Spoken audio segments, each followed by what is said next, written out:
Kelebihan metode Agile yang pertama adalah proses pengembangan perangkat lunak membutuhkan waktu yang relatif cepat dan tidak membutuhkan resource yang besar.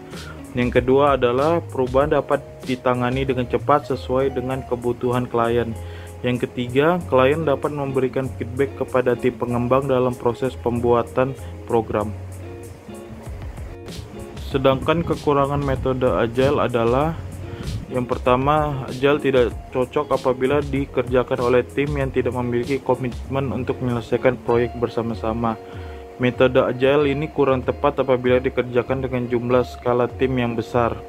Yang kedua, tim pengembang harus selalu bersiap karena perubahan dapat terjadi sewaktu-waktu.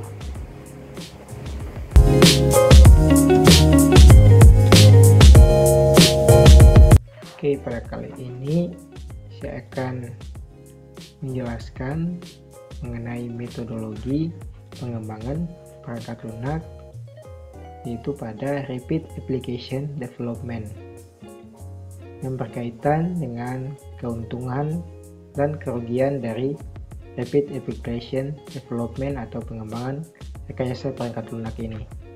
Nah, untuk keuntungan dari Rapid Application Development adalah sistem dapat dikembangkan lebih cepat dengan penghematan biaya yang signifikan.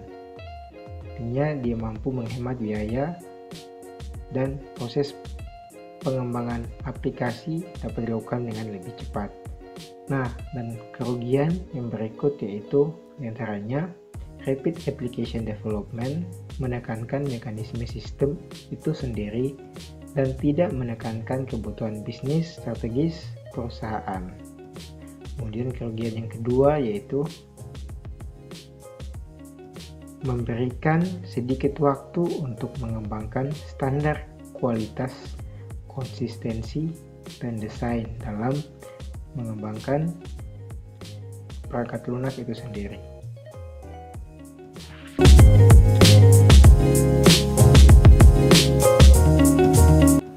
Kelebihan metode waterfall yang pertama yaitu workflow yang jelas. Dengan menggunakan model SDLC ini, mempunyai rangkaian alur kerja sistem yang jelas dan terukur. Kelebihan yang kedua yaitu waterfall merupakan pendekatan yang sangat metodis, di mana setiap informasi akan tercatat dengan baik dan terdistribusikan kepada setiap anggota tim secara cepat dan akurat. Kelebihan yang ketiga yaitu dapat menghemat biaya. Kelebihan yang selanjutnya tentu saja dari segi resource dan biaya yang dikeluarkan oleh suatu perusahaan dengan menggunakan model ini. Kelebihan yang keempat yaitu digunakan untuk pengembangan software berskala besar. Metode ini dinilai sangat cocok untuk menjalankan pembuatan aplikasi berskala besar yang melibatkan banyak sumber daya manusia dan prosedur kerja yang kompleks. Kelemahan metode waterfall yang pertama yaitu membutuhkan tim yang solid. Untuk menggunakan model SDLC ini, tentu saja membutuhkan dukungan dari setiap stakeholders yang ada. Kelemahan yang kedua yaitu masih kurangnya fleksibilitas. Semua tim dituntut untuk bekerja sesuai dengan arahan dan petunjuk yang telah ditetapkan dari awal.